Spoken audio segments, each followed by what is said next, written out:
오늘은 그리스도인의 성품이라는 제목으로 우리가 함께 말씀을 공부하도록 하겠습니다.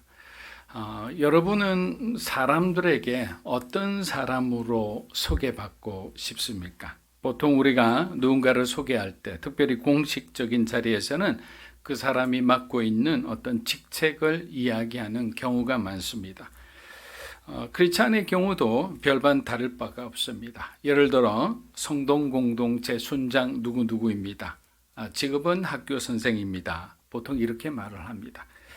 그런데 누군가가 나의 용모나 직책보다 나의 성품에 대해 칭찬해주고 소개해준다면 얼마나 좋을까요?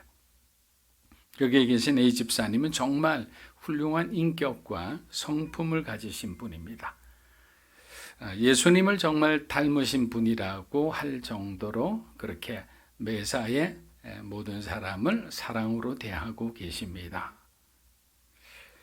성품은 왜냐하면 외모만큼 눈에 드러나지 않기 때문에 사람들이 모르고 지나치기가 쉽습니다. 그러나 선한 영향력을 끼치기를 원하는 사람은 그는 반드시 훌륭한 성품이 인격이 뒷받침되어야만 합니다. 만나교회 김병삼 목사님은 성품도 비전이다라고 말씀하신 적이 있었습니다. 충분히 일리가 있는 것은 하나님의 시선으로 세상을 보고 인생을 볼 때 우리가 해야 할 그 일들이 보이고 깨닫기 시작하기 때문입니다. 나를 구원해 주신 주님을 위해 내가 어떻게 살아가야 할지를 알게 되는 거예요. 그 비전을 향해 나아갈 수 있도록 도와주는 것이 바로 저와 여러분의 성품입니다. 눈에 띄게 뭔가 이렇게 내 안에 뭔가 새로운 힘이 난다 이런 것은 아니지만 결국 성품을 통해서 많은 사람들과 함께 동역할 수 있는 그런 시간들, 그런 장소를 하나님이 허락해 주시는 거죠. 하용재 목사님이 건강이 안 좋아 하와이 코나에서 요양 중일 때 하나님께서 새로운 비전을 보여주셨습니다. 그동안 말씀 중심 사역 외에는 아무것도 허용하지 않았는데 몸이 아프니까 하나님의 치유를 사모하게 되더랍니다. 그래서 성령의 능력을 사모하게 되고 하나님 저뿐만 아니라 우리 교회 살아가는 성도들에게도 성령의 능력이 임하게 해달라고, 성령으로 충만한 삶을 살게 해달라고 기도를 드렸습니다. 그리고 청년들도 한 200명 정도는 보내주시면 좋겠다는 마음을 가졌는데 어떻게 아셨는지 성령님께서 200명이 뭐냐? 내가 너에게 2000명 이상을 보내주겠다고 하는 말씀을 주셨는데 마음속으로 200명도 많습니다 라는 그런 생각을 하셨다고 합니다. 하나님께서 비전을 보여주신 후 간절히 기도했을 때 건강도 많이 좋아졌고 1993년 돌아오셔서 성령 집회를 열면서 교회가 급속히 부흥하기 시작했습니다. 동시에 경배와 찬양을 통해 구름대 같은 청년이 몰려오면서 정말 200명도 아니고 2000명도 아니고 훨씬 더 많은 청년들이 교회에 오기 시작했습니다. 그래서 하나님을 내가 정말 제안했구나. 내가 정말 목회자임에도 정말 진정한 믿음의 사람으로서 살지 못했다고 이렇게 고백하며 회개하셨다고 말씀하신 적이 있습니다. 사랑하는 여러분, 우리들의 마음이 하나님을 향해 준비되었을 때 하나님은 우리를 위해 일하시기를 조금도 주저하지 않으십니다. 우리가 바울처럼 비전의 사람이 되었다는 것은 무엇을 의미합니까? 더 이상 환경 때문에, 사람 때문에 하나님이 주신 그 꿈을 포기하지 않는다는 거예요. 사실 그렇잖아요. 여러분들이 어떤 목표를 향해, 어떤 꿈을 향해 나아갈 때 가장 여러분들을 힘들게 하고 여러분이 그 꿈을 포기하게 하는 것은 환경과 사람 둘밖에 없어요. 만일 주변의 일로 꿈을 포기한다면 그 사람은 하나님이 주신 꿈을 꾸는 비저너리가 아닌 거예요. 바울의 삶을 한번 보십시오. 고린도후서 11장 우리 24절에서 27절 읽어보겠습니다. 유대인들에게 40에 하나 감한 매를 5번 맞았으며 3번 태장 맞고 1번 돌로 맞고 3번 파선하는데 일주야를 기품에서 지냈고 여러분 여행의 강의 위험과 강도의 위험과 동족의 위험과 이방인의 위험과 시내의 위험과 광야의 위험과 바다의 위험과 거짓 형제 중에 위험을 당하고 또 수고하며 애쓰고 여러 번 자지 못하고 졸이며 목마르고 여러 번 굶고 춥고 헐벗었노라. 바울이 당한 고난에 우리가 이 한 절만 경험한다 해도 지금 저와 여러분의 상태로는 하나님의 꿈을 이루는 비전의 사람으로 살아가는 것이 쉽지 않을 것입니다. 일본에서는 그런 남자를 먹기 쉬운 풀만 뜯어먹는다 해서 초식 남자다 이렇게 말하기도 합니다. 그래서 군대를 다녀온 한국 남자를 굉장히 부러워합니다. 적어도 책임감은 있기 때문입니다. 사도행전 15장 36절입니다.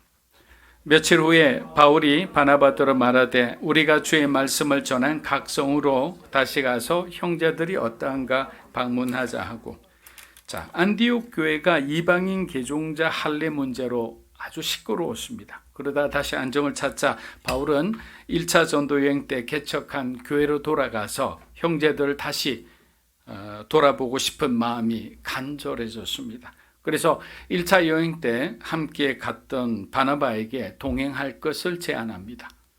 이전에는 바나바가 바울의 윗사람이었다면 이제는 바울을 중심으로 모든 사역들이 돌아가고 있었기 때문입니다. 바울이 돌아보고자 했던 형제들은 모두 이방인들이었습니다. 구브로와 비시디아 안디오 이고니온과 디모데의 고향인 루스드라와 드베에서 바울과 바나바가 전한 복음을 듣고 회심한 사람들이었어요. 신앙을 가진 사람들이었습니다. 그렇게 바울에게 그들이 얼마나 소중한 형제요 자매겠습니까? 이것이 전도자의 마음이자 목회자의 마음이라 생각합니다. 그냥 한번 전도한 것으로 끝나는 것이 아니에요.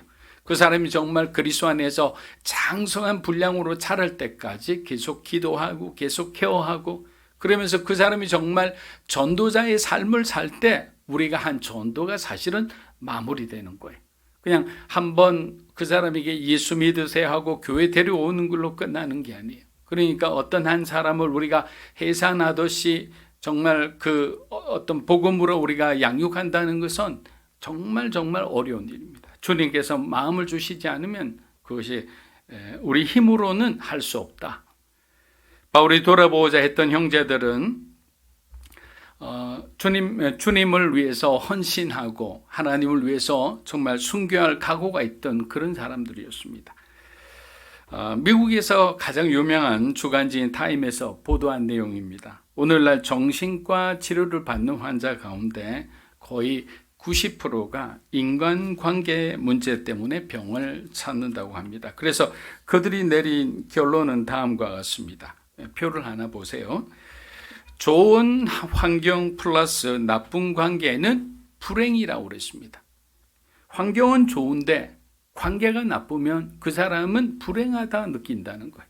반대로 정말 좋지 못한 환경 속에서 살아가는데 주변의 관계가 너무나 좋은 사람들이 있어요. 그 사람은 자기의 인생이 행복하다고 느낀다는 거예요. 여러분, 이 도표가 무엇을 의미합니까? 우리들의 행복이 환경보다는 관계에 달려있다는 것을 얘기하는 거예요. 잠언서 17장 1절 우리 한번 읽어보겠습니다. 마른 떡 한 조각만 있고도 화목하는 것이 육선이 집에 가득하고 다투는 것보다 나으니라. 자, 성경은 우리의 행복을 위해 두 가지 절대적인 관계가 필요하다고 말합니다. 먼저 첫 번째는 뭐겠죠? 하나님과의 수직적 관계. 두 번째는 이웃과의 수평적 관계입니다. 그런데 아무리 우리가 수평적 관계가 좋아도 하나님과의 수직적 관계가 잘못 어우러지면 그 사람의 삶은 불행해지는 거예요. 모든 것이 다 완벽하게 갖춰졌음에도 우리 마음에는 외로움과 허무함을 느끼게 되는 거예요. 이런 현상이 일어난 이유는 우리가 영적인 존재이기 때문입니다. 하나님만이 채울 수 있는 공간이 우리 안에 있는데 그것이 텅텅 비어 있으니까 공허할 수밖에 없죠. 이러한 고백을 한 사람이 바로 솔로몬이었죠. 전도서에서 그가 한 그의 인생의 결론은 헛되고 헛된 것이었습니다. 두 번째 관계는 수평적 이웃과의 관계입니다. 예수님 말씀처럼 하나님 앞에 우리가 제물을 드리기 전에 누구랑 불편한 관계에 있다면 돌아가서 그 사람과 화목한 다음 예배와 제물을 드리도록 하였습니다. 즉 수직적 관계와 수평적 관계가 올바로 정립되어 있어야만 우리의 삶이 행복해지는 거예요. 편안해지는 거예요. 그런데 이러한 수직 수평 관계를 누구보다도 잘 가지고 있던 두 사람이 오늘 충돌하였습니다. 초대교회 전체를 술렁거리게 하는 큰 사건이 일어난 것입니다. 끝으로 드러난 이유는 바나바가 마가를 2차 전도 여행에 또 데리고 가려고 했기 때문입니다. 우리 사도행전 15장 37에서 38절 읽어보겠습니다. 바나바는 마가라는 요한도 데리고 가자 하니 바울은 밤빌리아에서 자기들을 떠나 함께 일하러 가지 아니한 자를 데리고 가는 것이 옳지 않다 하여. 톰 라이트 목사님은 여기서 가고자 하나, 우리 37절 띄워주시면 좋겠습니다. 가고자 하나란 단어에 우리가 초점을 맞춰야 한다고 말했습니다. 왜냐하면 이 단어가 미완료형입니다. 헬라어 미완료형은 무엇인가 행동이 계속 반복적으로 지속되고 있는 것을 의미할 때 사용합니다. 즉 바나바가 계속 고집스럽게 주장하는 모습을 데리고 가고자 하나란 단어에 들어있다는 거예요. 바나바의 모습이 이 단어에 들어가 있는 거예요. 외삼촌으로서 바나바는 마가를 아주 잘 이해하고 있었습니다. 마가는 1차 전도 여행에서 실패함으로 크게 낙심한 상태에 있습니다. 바나바는 마가의 마음속에 열등감과 아주 심한 죄책감이 있는 것을 보았습니다. 이대로 두었다가는 마가가 하나님을 떠날지도 모른다는 생각을 했습니다. 그래서 무리한 부탁인 줄은 알지만 복음의 목적이 뭡니까? 한 영혼을 구원하는 것이잖아요. 잃어버린 그 한 양을 위해서 예수님께서는 99마리 양을 두고서라도 그 양을 위해 헌신하겠다. 그 양을 찾아가겠다고 말씀하셨잖아요. 그래서 실패한 마가에게도 다시 기회를 주는 것이 맞다고 보았던 것입니다. 사실 마가와 같은 사람은 지금 우리 주변에도 얼마든지 있습니다. 여러분 아우리치를 가보면 제1마가, 제2마가, 제3마가가 하루만 지나면 본색을 드러내고 등장하기 시작합니다. 결국 사역은 사역대로 못하고 시간은 시간대로 낭비하고 선교사님께 굉장히 많은 짐을 드리고 돌아오는 경우가 있습니다. 그런데 중요한 것은 우리가 언제나 실수할 수 있죠. 우리도 마가가 될 수가 있어요. 그런데 그 마가가 다시 돌아왔을 때 그래도 그 사람들도 굉장한 스트레스를 받고 부담감을 가지고 돌아옵니다. 그래서 교회는 그런 사람을 케어해 줘야 되는 거예요. 그렇지 않으면 그 사람들이 어느샌가 교회를 오지 않는 경우가 대부분입니다. 그런 점에서는 바나바의 마음을 어느 정도 이해할 수 있을 것 같습니다. 그러나 아무리 정당한 이유들이 있어도 지도자로서 성숙하게 대화할 수 있어야 하는데 핏대를 세우면서까지 격앙된 분위기를 연출한 것은 서로의 인격과 품성에 큰 해가 되는 행동이었습니다. 물론 각자가 주장하는 이유는 충분히 이해할 수 있습니다. 바울은 주님이 주신 사명을 누구보다 사랑했기에 소중히 여기기에 자신의 팀을 지킬 의무가 있었습니다. 동정심으로 마가를 데리고 갔다가 더 큰 일이 생기면 선교팀 자체가 와해될 수도 있기 때문입니다. 그래서 리더로서 굉장히 외로운 결단을 하는 거죠. 누구도 환영하지 않는 굉장히 매몰차고 냉정하다고 욕을 먹을 수밖에 없는 그런 결단을 하나님의 일을 할 때 우리가 그렇게 해야 할 때도 있다라는 거죠. 성경은 바울의 손을 슬며시 들어주는 듯한 이야기 전개를 펼쳐갑니다. 우리가 16장에 들어가면 바울이 빌립보 지역에서 실라와 함께 복음을 전하다가 악명 높은 빌립보의 그 지하 감옥에 갇히는 장면이 나옵니다. 성한 몸으로 나온 사람이 없을 정도로 빌립보 감옥은 아주 악명이 높은 곳이었습니다. 그러나 바울과 실라는 완벽한 영적으로 하나의 팀이 되어 둘이 한 마음으로 그 어려운 환경 속에서도 하나님을 찬양하기 시작했어요. 사도행전 16장 24절에서 25절입니다. 그가 이러한 명령을 받아 그들을 깊은 옥에 가두고 그 발을 착고에 든든히 채웠더니 한밤중에 바울과 실라가 기도하고 하나님을 찬송하며 죄수들이 듣더라.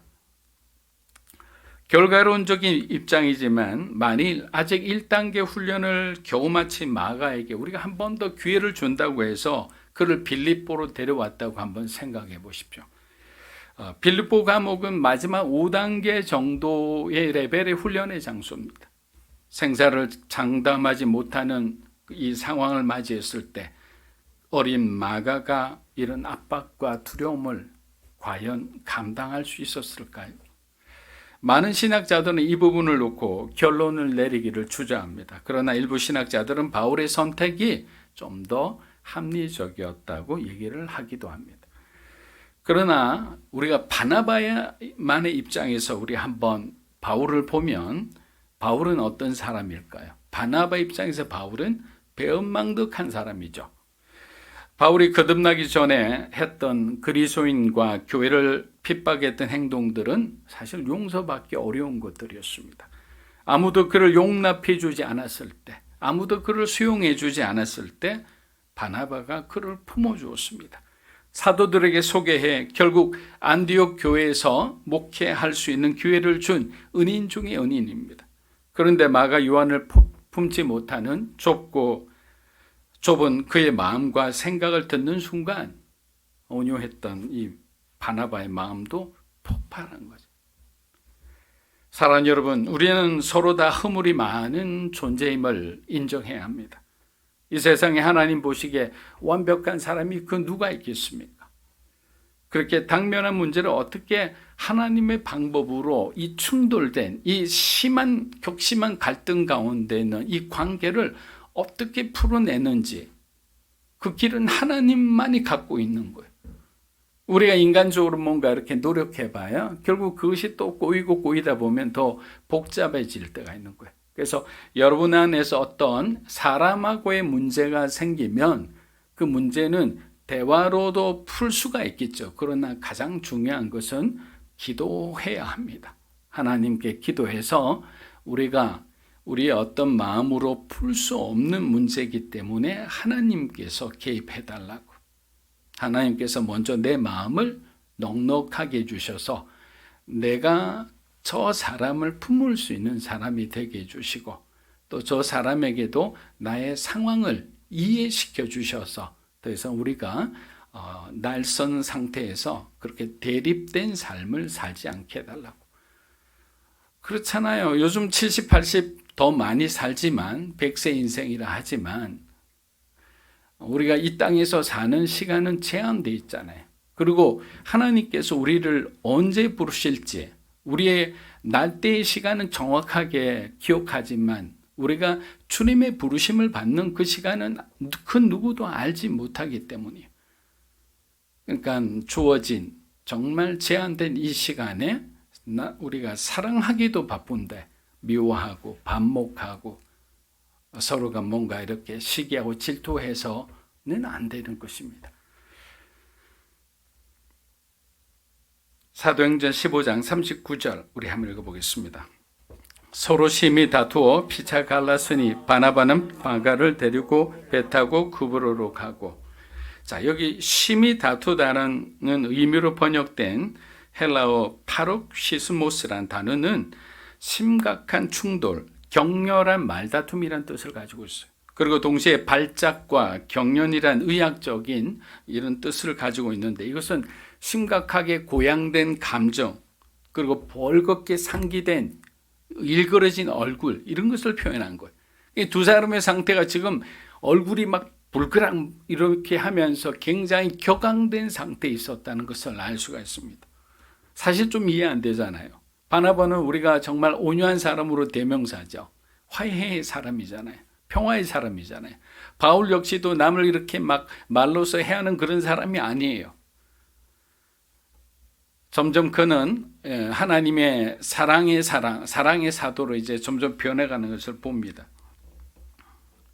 가장 존경받는 교회 지도자의 모습으로 참 보기에는 안타깝고 유감스러운 장면들이죠. 근데 이렇게 된 가장 큰 원인은 뭘까? 원인은 두 사람 다 자기가 옳다고 생각하기 때문에 그런 싸움들은 중간에 어떻게 말릴 수가 없어요. 또 이렇게 들어보니 맞는 것 같고 저 사람 말 들으니까 또 저 사람 말도 일리가 있는 것 같고 그렇게 그들은 다른 사람의 견해를 듣지도 못했고 들으려고 하지도 않았습니다. 하나님이 쓰시는 훌륭한 사람들이었지만 이 순간만큼은 너무나 인간적인 좁은 시야를 가지고 자신의 문제를 바라보았던 거예요. 여러분 우리가 긴장하고 우리가 만약에 흥분하고 또 우리가 굉장히 뭔가 마음에 상처가 있거나 이렇게 마음이 상하게 되면 우리의 시야가 극도로 좁아집니다. 그리고 귀가 들리지가 않아요. 저 사람이 뭘 말하는 듯이 내 안에 들어오면 내 감정을 통과해서 들어오기 때문에 무슨 말을 하든 내 마음은 기분이 나쁜 거예요. 속상한 거예요. 결국 바나바와 바울은 갈라서게 됩니다. 그러나 선교는 중단되지 않았습니다. 오히려 두 사람이 갈라짐으로 인해서 선교를 위한 팀이 어떻게 됩니까? 두 팀이 만들어진 거예요. 많은 사람들이 주목하고 있는 이 부분은 바울과 신라가 새로운 한 팀을 이루어 2차 전도 여행을 떠나게 됩니다. 바나바는 마가를 데리고 자기 고향인 키프로스로 가서 그곳에 있는 사역을 좀 더 완성시킵니다. 하나님은 바울과 바나바의 헤어짐을 통해 복음이 더욱더 확장된 것. 결국 뭐냐? 둘이가 싸우더라도 하나님께는 좋은 결과가 되는 거예요. 여러분 하나님은 모든 것을 선하게 사용하십니다. 우리의 약함, 우리의 넘어짐을 통해서도 결국 하나님은 더 많은 것을 얻어가시죠. 그리고 우리는 넘어짐을 통해서 그 실패의 아주 쓰라린 교훈을 우리 가슴에 깊이 담아둡니다. 머릿속에 두면 잊어버릴 때가 있어요. 그러나 가슴에 담은 그 상처와 그 아픔의 기억은 쉽게 잊혀지지가 않기 때문입니다. 그런데 바울과 신라를 선택한 것이 이런 모든 과정이 그냥 어떤 인간적인 과정으로 끝났다면 사실은 이렇게 뒤에 할 이야기가 없겠죠. 그러나 이 헤어지는 과정 가운데서도 그들은 아주 아름다운 모습을 보였다는 것입니다. 사도행전 15장 40절에서 41절입니다. 바울은 신라를 택한 후에 형제들에게 주의 은혜의 부탁함을 받고 떠나 수리아와 길리기아로 다니며 교회들을 경고하게 하니라. 바울이 신라를 선택한 것이 신의 한 수였다는 것을 나중에 알게 됩니다. 왜냐하면 신라도 로마 시민권을 가지고 있었기 때문입니다. 로마로 가까이 가면 갈수록 로마 시민권의 위력은 아주 대단했습니다. 너무도 위험한 복음 사역이었기에 두 사람 모두 로마 시민권을 가지는 것은 나중에 바울이 로마 전도 여행으로 떠나는 데 있어서 아주 큰 촉매제가 되었습니다. 그러나 이 이야기가 여기서 끝난다면 우리 마음 한켠이 쓸쓸할 겁니다. 왜? 두 사람이 그렇게 사랑하고 존중했던 사람이 충돌한 채 그냥 끝나기 때문입니다. 바울과 바나바는 훗날 화해하게 됩니다. 바울은 바나바의 사역을 지지해 줍니다. 고린도전서 9장 6절 우리 한번 읽어보겠습니다. 어찌 나와 바나바만 일하지 아니할 권리가 바나바에 대한 사람들이 계속 뭔가 원망의 소리를 쏟아내자 바울이 그것을 듣고 자기와 바나바를 동격으로 여겨서 바나바를 대변하는 거예요. 바나바는 풀타임 사역자다. 그는 과거에 나와 같이 텐트 메이커처럼 자신의 직업을 가지고 사역을 하고 그의 마음의 중심에는 하나님을 향한 정말 흐트러짐이 없는 정직하고 온유한 사람이다. 그런데 너희는 왜 그렇게 단순하고 아주 지엽적인 걸로 그 사람을 오해하느냐라고 얘기를 하는 거예요. 또한 마가는 베드로의 제자가 됩니다. 그래서 그의 모든 것을 전수받습니다. 그래서 베드로의 수제자는 마가 요한이었어요. 그렇기 때문에 마가복음이 가장 먼저 적히게 되고 마가복음을 토대로 마태와 누가가 적혀지게 되는 거예요. 그래서 이 원소스가 된 마가복음이 적히게 된 가장 큰 이유는 결국 마가가 베드로로부터 예수님의 모든 이야기를 듣고 모든 사건을 아주 간결하게 기록을 했기 때문에 하나님은 그렇게 어떤 한 사람을 쉽게 버리지를 않습니다. 그리고 다시 한번 바울 팀의 일원이 되어 마가는 또 복음을 위해 활약하게 됩니다. 죽음을 앞둔 바울은 자기가 갇힌 감옥으로 마가를 데리고 오라고 합니다. 바나바의 관용으로 다시 용기를 얻은 마가가 결국 바울에게도 유익한 자가 된 거예요. 예전에는 무익하고 해로운 자였는데 시간이 흘러 하나님께서 그를 베드로에 붙여 훈련시키고 또 하나님의 종으로 충분한 그 훈련의 시간을 거친 다음에 그 사람은 어떻게 됐습니까? 이제는 바울하고도 얼마든지 사역할 수 있을 정도로 그가 성장해 있다는 거예요. 그러니까 우리가 어떤 자녀를 바라보는 시각도 그렇고 여러분의 주변에 어떤 사람을 가까운 사람을 볼 때도 하나님이 보시는 그 가능성으로 우리가 바라보아야 되는 거예요. 나의 어떤 죄된 눈으로 바라보다 보면 지금 하고 있는 모든 행동들이 너무나 낯설고 너무나 속상할 수밖에 없는 거예요. 그런데 하나님께서 바라보는 그 관점으로 바라보게 되면 기다릴 수가 있죠. 하나님이 움직이도록, 하나님이 그의 인생을 손대시도록, 하나님의 그 인생의 주권자가 되도록 기다리면 때가 되면 움직이시면 전혀 다른 사람으로 변할 수 있는 거예요. 그것이 하나님의 신비죠. 그것이 하나님이 쓰시는 사람을 선택해 훈련하는 방법이기도 합니다. 디모데후서 4장 11절입니다. 누가만 나와 함께 있느니라. 내가 올 때에 마가를 데리고 오라. 그가 나의 일에 유익하니라. 우리가 잘 알듯이 디모데후서는 그 바울이 마지막으로 죽기 전에 썼던 유언서와 마찬가지입니다. 그리고 4장은 마지막 장이 뭐라고 얘기합니까?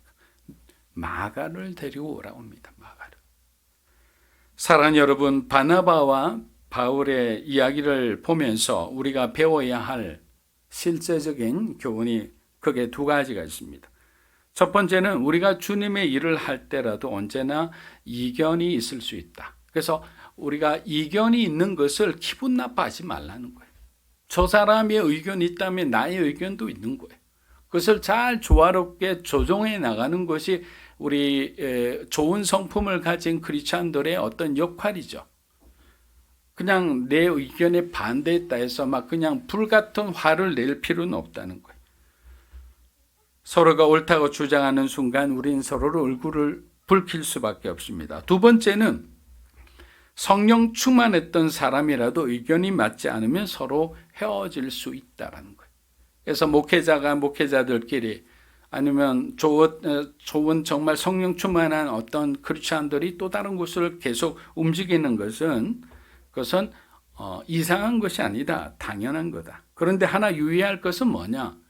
바울과 바나바가 헤어질 때 그들은 내가 옳음을 증명하기 위해서 상대방을 절대로 깎아내리지 않았다는 거예요. 즉 사단이 좋아하는 일을 하지 않았다는 겁니다. 두 사람 다 하나님 보시기에 아름다운 만남과 이별을 하였기에 훗날 다시 만날 수 있었던 거예요. 서로가 다시 격려할 수 있었던 거예요. 서로가 다시 만나서 함께 주의 일을 할 수 있었던 거예요. 근데 내가 분을 못 이겨서 뭔가 이렇게 진짜든 거짓이든 그 상대방을 이렇게 모욕하는 말을 하는 순간부터 다시는 같이 하기가 어렵게 만드는 겁니다. 사랑하는 여러분, 주님은 우리들이 서로 사랑하고 섬기기를 원하십니다. 그래서 부족한 부분은 기도해 주십시오. 잘하는 부분은 칭찬하고 격려해 주므로 우리의 삶이 하나님 주신 은혜가 충만한 그런 삶이 되기를 주의 이름으로 축복합니다.